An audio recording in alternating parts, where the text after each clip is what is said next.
Assalamualaikum warahmatullahi wabarakatuh. Perkenalkan, nama saya Hilma Sadetelisa dari Fakultas Tarbiyah STAI Dr. Kahijat Mutakin, Prodi PAI kelas 1D. Di sini saya membuat video ini karena ingin memenuhi tugas akhir semester mata kuliah Pendidikan Pancasila, di mana tugasnya ini adalah mendiskusikan salah satu materi yang telah disampaikan selama satu semester terakhir ini. Materi yang saya dan rekan-rekan saya ingin diskusikan adalah mengenai tentang hak asasi manusia. Sebagaimana yang telah kita ketahui, hak asasi manusia adalah seperangkat hak yang melekat pada diri kita, yang telah diberikan oleh Tuhan Yang Maha Esa, yang wajib kita lindungi, hormati, dan dijunjung tinggi oleh hukum, negara, dan juga oleh kita semua. Jadi apa yang kalian ketahui tentang apa sih yang dimaksud dengan hak asasi manusia itu? Izin menjawab, saya sependapat dengan yang dijelaskan tadi. Hak asasi manusia merupakan hak-hak yang melekat pada diri manusia yang harus dijunjung tinggi, dihormati, dan dilindungi oleh seluruh manusia. Jadi Teh Dewi itu hampir sependapat ya dengan apa yang tadi saya katakan.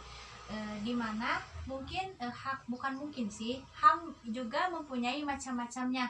Apakah di antara teteh-teteh ini tahu apa sih yang termasuk dalam macam-macam hak asasi manusia ini? Siapa yang mau menjawab? Baik, saya izin menjawab. Macam-macam hak asasi manusia antara lain adalah hak pribadi, hak asasi ekonomi, hak asasi untuk mendapatkan pengayoman dan perlakuan yang sama dalam keadilan hukum dan pemerintahan, hak asasi politik, hak asasi sosial, hak asasi untuk mendapatkan perlakuan tata cara peradilan, dan perlindungan hukum. Untuk contohnya bisa dijelaskan oleh Teteh Ima.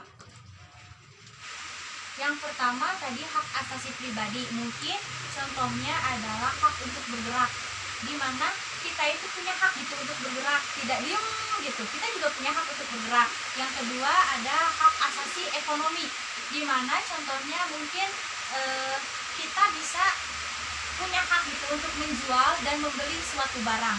Itu kita juga ada haknya loh gitu. Yang ketiga ada hak asasi apa tadi tuh? Hak asasi untuk mendapatkan pengayoman dan pengakuan yang sama dalam keadilan hukum dan pemerintahan. Ya mungkin kalau ada sebuah kasus, nah kita itu tidak boleh dibeda-bedakan oleh hukum. Kita mempunyai hak yang sama di mata hukum. Lalu ada apa lagi? Tadi hak untuk Hak asasi politik. hak asasi politik. Nah, dalam pemilu kita mempunyai hak untuk memilih dan dipilih. Mungkin itu salah satu contohnya. Bisa dipahami?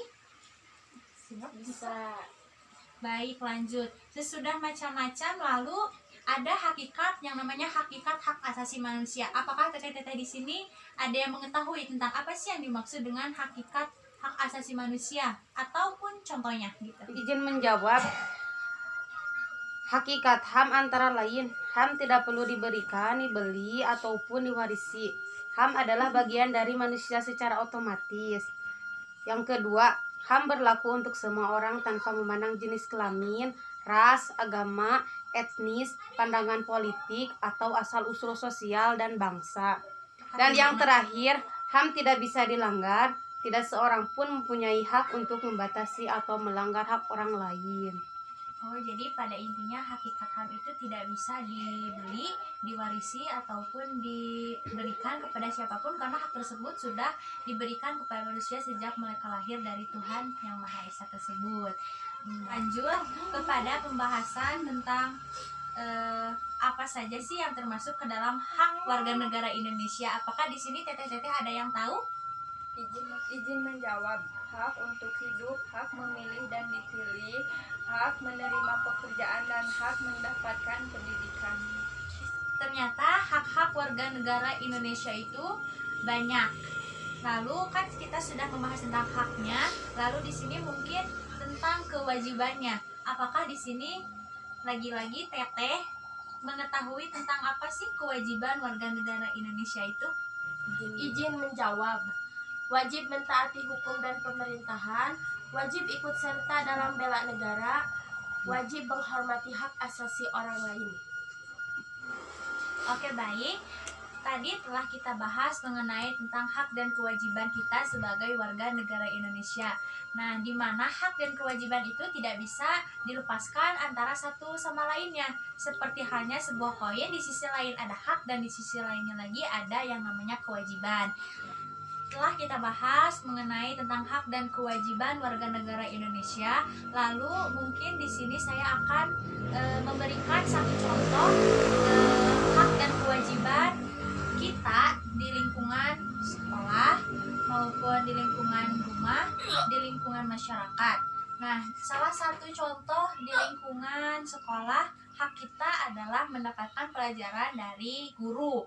Lalu kewajiban kita adalah ya mengikuti pelajaran gitu. Lalu di lingkungan rumah mungkin hak kita itu ya mendapatkan uang jajan dari orang tua sebelum kita mendapatkan pekerjaan atau sebelum kita dewasa gitu.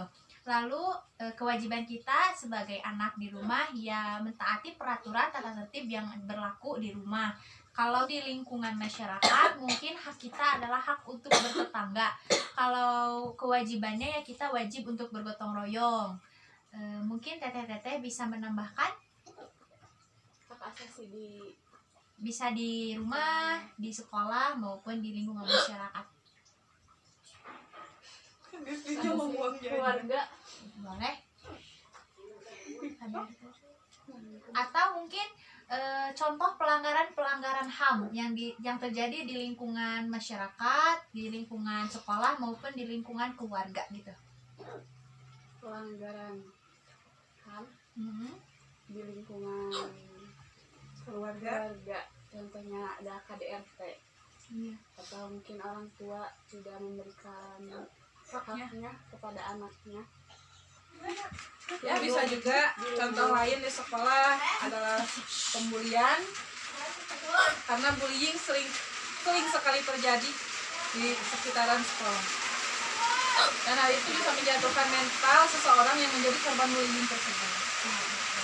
Baik, mungkin diskusi kita sampai ini aja. Sebenarnya masih banyak tentang HAM-HAM yang bisa kita diskusikan, namun karena waktu mungkin kita cukup sampai di sini saja. Terima kasih atas waktunya. Wassalamualaikum warahmatullahi wabarakatuh.